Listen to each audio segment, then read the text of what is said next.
Agora vamos para a segunda parte do vídeo, que é mais quantitativa. Vamos partir da equação que descreve o balanço de energia da Terra, com ênfase à lei de Stefan Boltzmann, que é um conhecimento físico fundamental para a gente entender como é o processo do aquecimento global.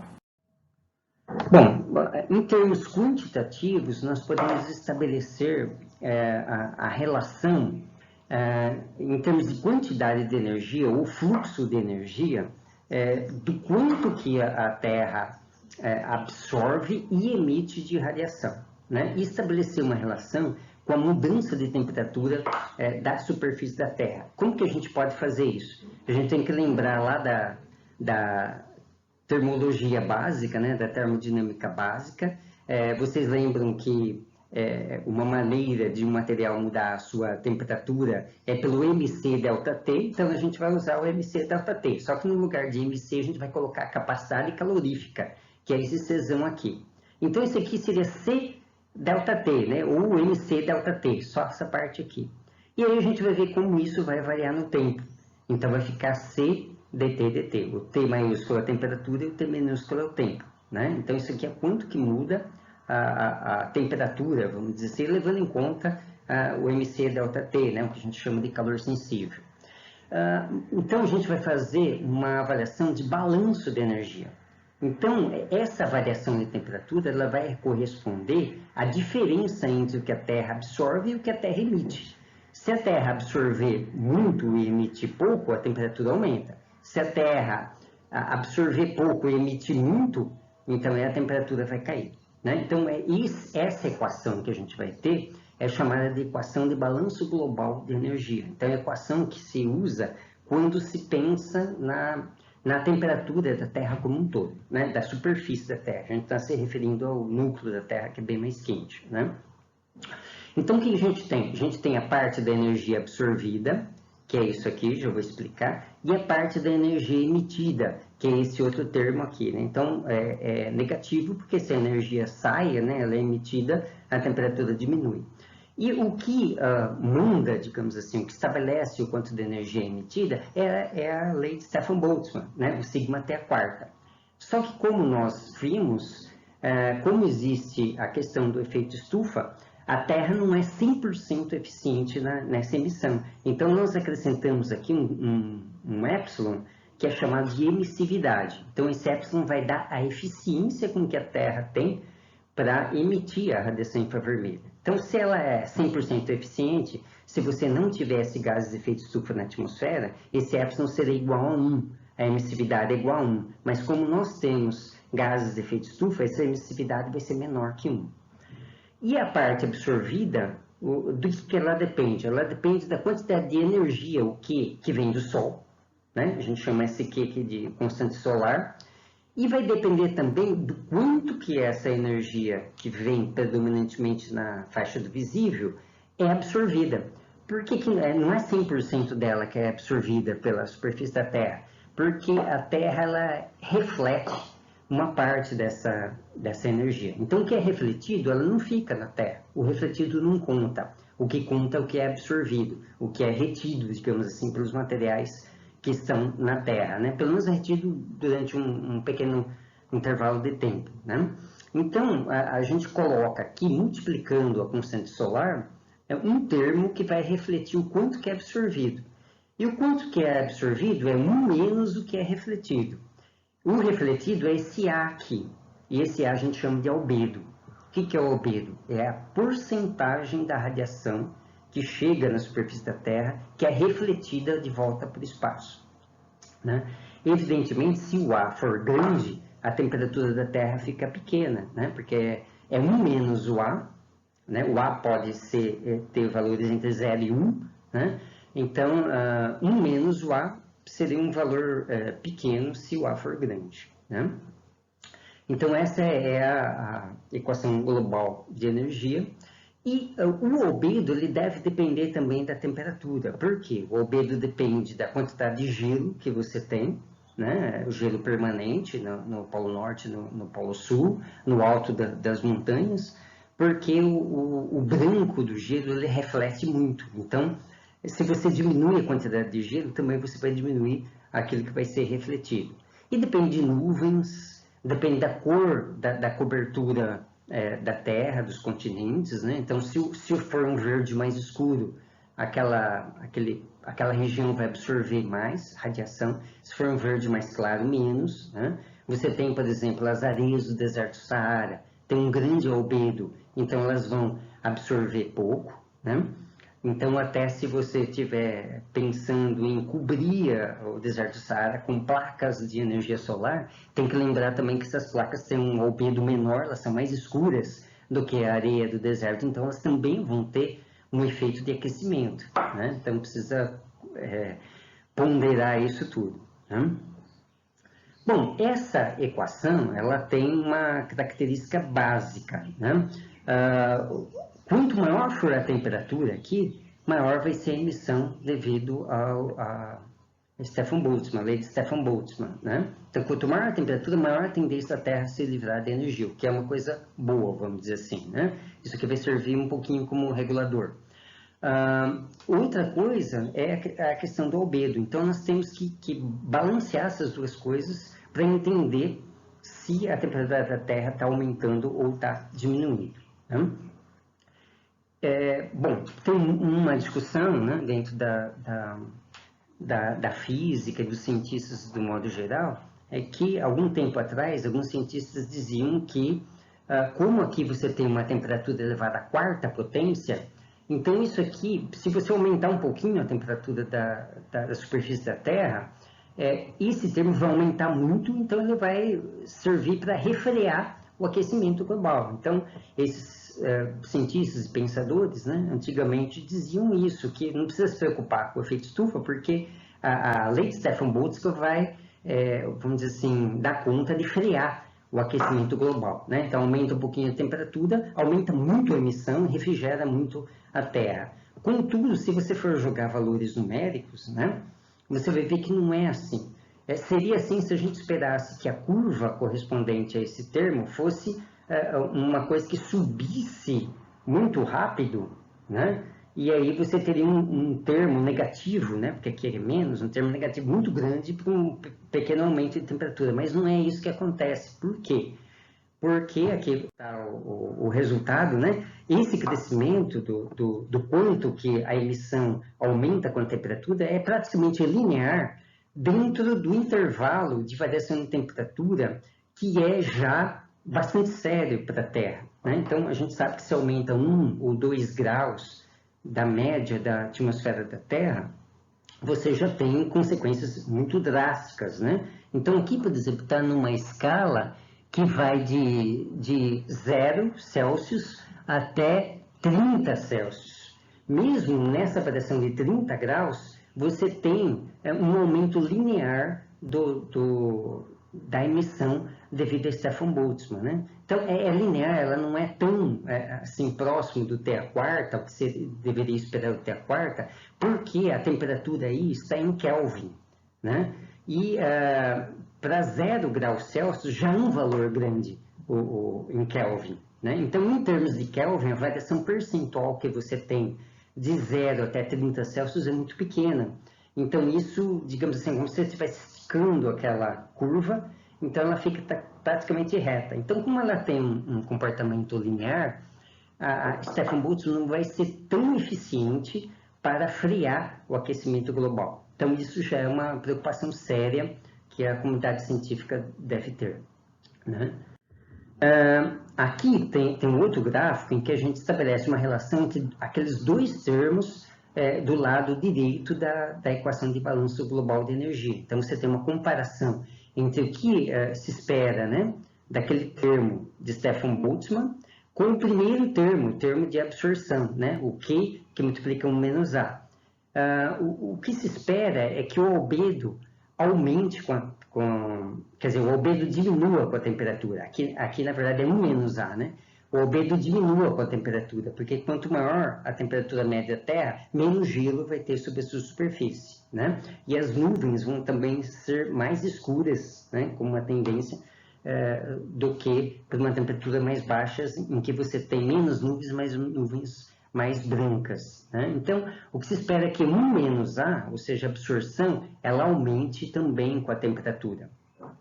E essas duas curvas, elas se cruzam em alguns valores de temperatura, né? Então, você tem, particularmente, o que é importante é este e este daqui. Então, em alguns momentos na Terra, você tem que o que é absorvido é igual ao que é emitido, né? E essa equação, ela é uma equação, assim, digamos, que explica o comportamento da mudança de temperatura da Terra ao longo de 1 milhão de anos, né, ao longo de centenas de milhares de anos, envolvendo a ocorrência de glaciações. Então, essa equação é capaz de explicar como que é a ocorrência de glaciações na Terra.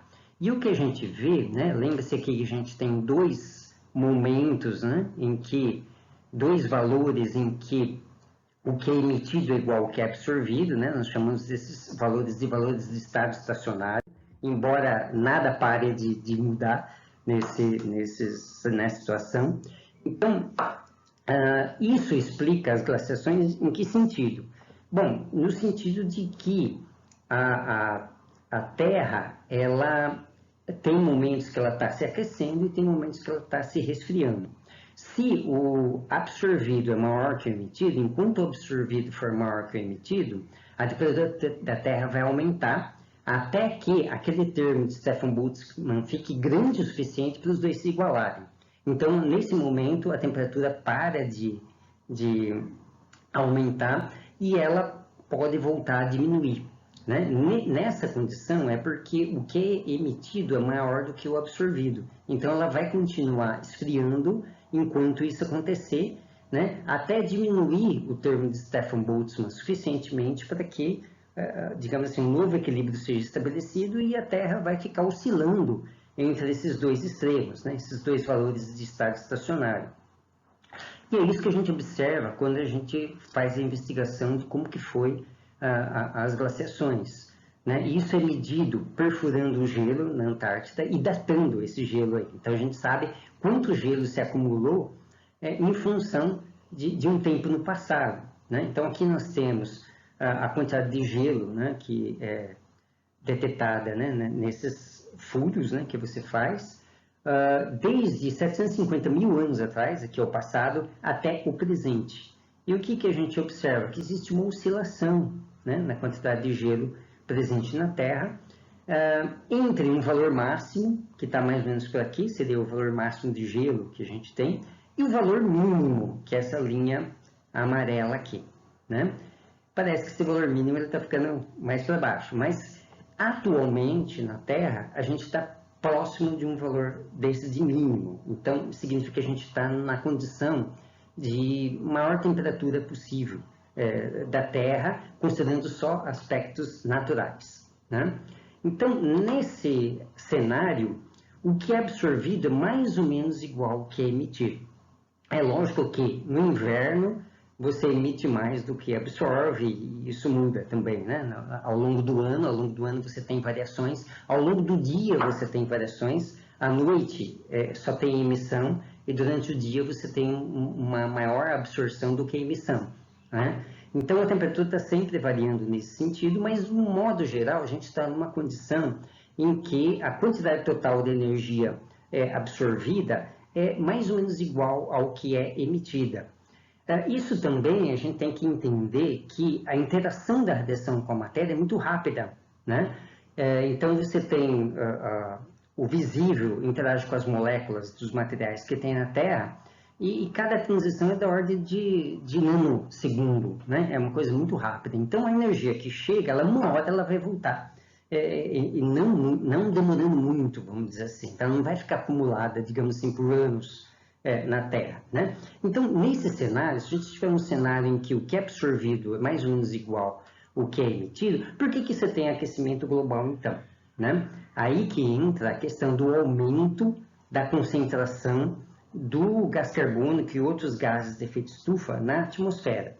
Então, o que a gente vai ter? Se a gente pegar aquela equação, igualar aquela equação a zero, eu vou dizer assim, o que é absorvido é igual ao que é emitido, né? Então a gente vai ficar com um termo em que você tem, de um lado, a constante solar, vezes 1 menos A, e do outro lado, a lei de Stefan-Boltzmann. Ali dentro, você vai ter a temperatura. Nós podemos isolar a temperatura e calcular qual que é essa temperatura de estado estacionário, né? Essa temperatura em que você tenha a mesma quantidade de energia que chega, que é absorvida, é igual àquela que é emitida.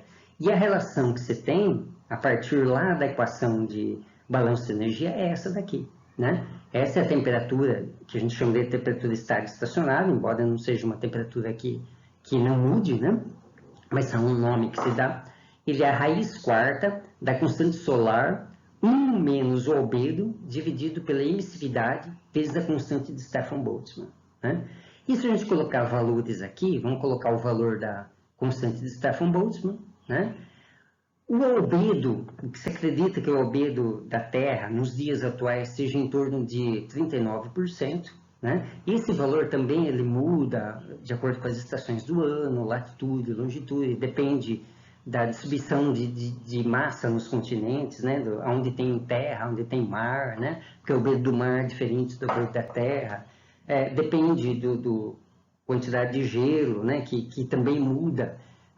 Dependendo da estação, né? Depende de uma série de fatores, mas esse 0,39 é um valor médio possível, plausível, pelo albedo médio, tanto temporalmente quanto espacialmente da Terra. Nós vamos trabalhar com esse valor. E a constante solar, se vocês forem no Google e digitar constante solar, lá vai aparecer o valor de 1.370 watts por metro quadrado. Né? Lembre-se também que a equação de Stefan-Boltzmann, a unidade é watt por metro quadrado. Está trabalhando com watt por metro quadrado aqui, né? Que é também a unidade do CdT/dt. Só que o valor de 1.370 ele vale para o meio-dia, ou seja, quando a radiação solar está batendo diretamente sobre uma dada região. Contudo, a gente tem que considerar um valor médio diário, porque com a rotação da Terra, né, o Sol vai mudar a sua inclinação, e à noite você não tem radiação também. Então, esse número ele tem que ser dividido por 4. Tá? Esse 4 não é um valor aproximado, não é um valor exato. Não dá tempo de explicar agora, mas se vocês pensarem, refletirem um pouco, esse 4 é a razão entre a área total da Terra, que é a área em que a radiação infravermelha é emitida, que é 4πr², é o raio da Terra, e a área de um disco que representa a projeção da Terra voltada para o Sol, né? Que é só πr². Então, 4πr² dividido por πr² dá 4. Então, por isso que a gente divide aqui por 4. Isso significa que a quantidade média de radiação que incide em qualquer instante de tempo, né? Considerando todos os instantes de tempo, é 1/4 do valor que você tem ao meio-dia. Tá? Então, colocando todos esses valores aqui, nessa expressão, nós vamos chegar a um valor da temperatura que depende da emissividade. Se a emissividade fosse 1, se eu colocar o epsilon igual a 1, na equação do slide anterior, eu vou chegar numa temperatura de estado estacionário de 246 K. Né?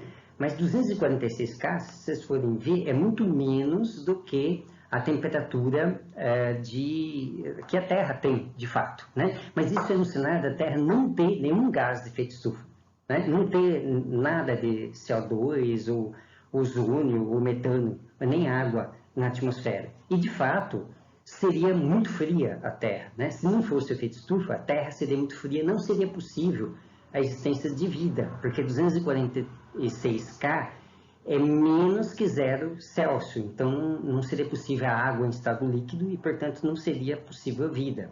Então, é o efeito estufa que faz com que a vida, a Terra seja quente o suficiente para a vida ser possível na Terra. Né? Atualmente, as medidas recentes de temperatura feitas em várias regiões da superfície da Terra e a média anual aponta para um valor de 14 graus. Então, 14 graus Celsius é a média da temperatura da superfície da Terra, considerando polos, considerando inverno, verão, tudo isso. Né? É um valor médio. E isso corresponde a 287 K. Então, aí, sim, a gente já está numa temperatura maior do que 0 Celsius, né? E, portanto, a vida é possível. Né? E isso corresponde a um valor de emissividade de 0,54.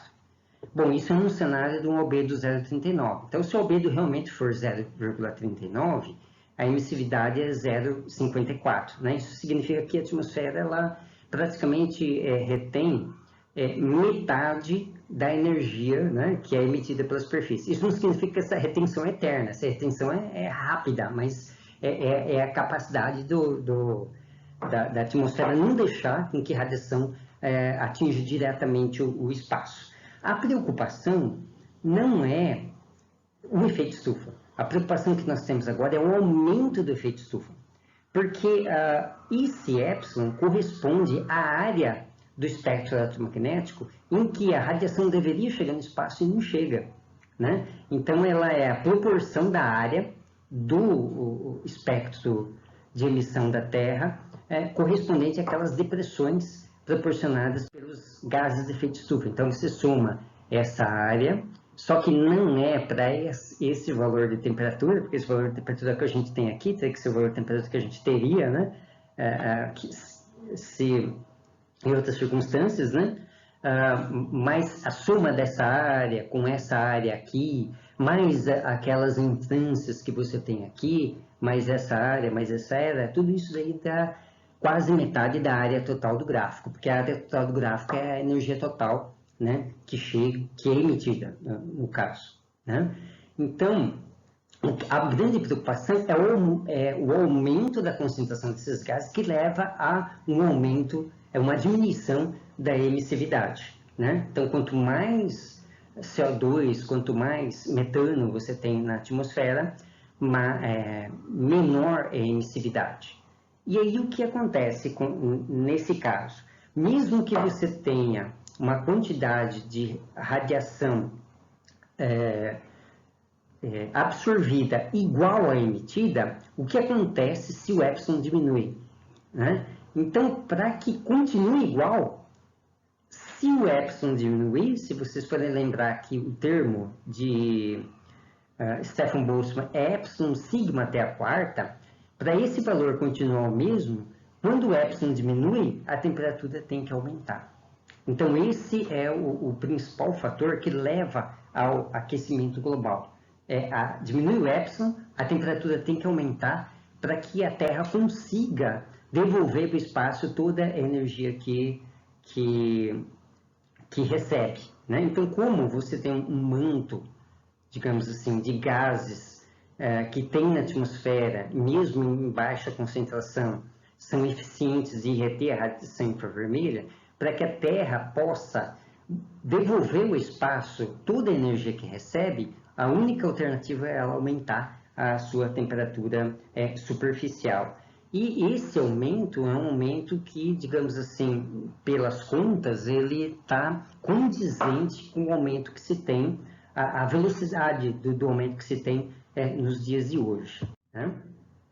Então, aqui, né, fechando o vídeo, nós temos uma relação de qual que seria a temperatura média da Terra, né, para aquele valor de albedo, 0,39, em função da emissividade.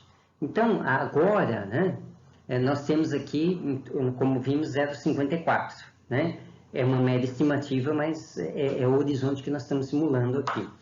0,54 correspondendo a uma temperatura média de 14 graus Celsius. Se eu diminuir a emissividade em 1/100, ou seja, sair de 0,54 ir para 0,53, eu caio nesse valor aqui. A temperatura, se eu for ver nessa curva, que é dada pela equação anterior, vou chegar a 16 graus. Então, isso significa que se a emissividade diminuir de um tanto de 0,01, né, corresponde a 2%, né? Então, se a emissividade diminuir em 2%, a temperatura da Terra vai se elevar em 2 graus.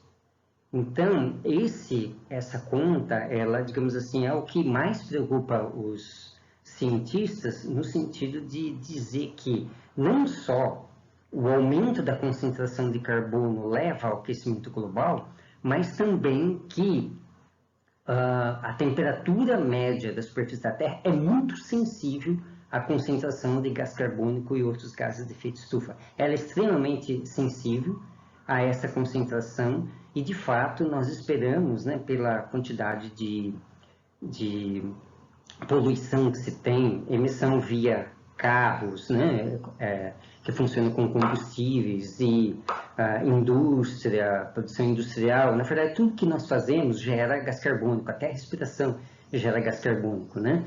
O desmatamento, que efetivamente é você tirar o carbono que está depositado na forma sólida e transformar em CO2, né, pela ação de bactérias ou pela própria queimada, né, diretamente, é um processo que continua, né? Então, o que se verifica aqui, o aumento da concentração de gases de efeito estufa ainda é sério, continua, na verdade ele ainda está aumentando com o tempo, e isso, pelas contas, né, que nós fazemos, pelas leis da física, deve corresponder de fato a um aumento bastante sensível da temperatura média da Terra, né? Um aumento de mais 2 graus na temperatura média da Terra implica numa dificuldade de sobrevivência de uma boa parcela da população bastante dificultosa, tá?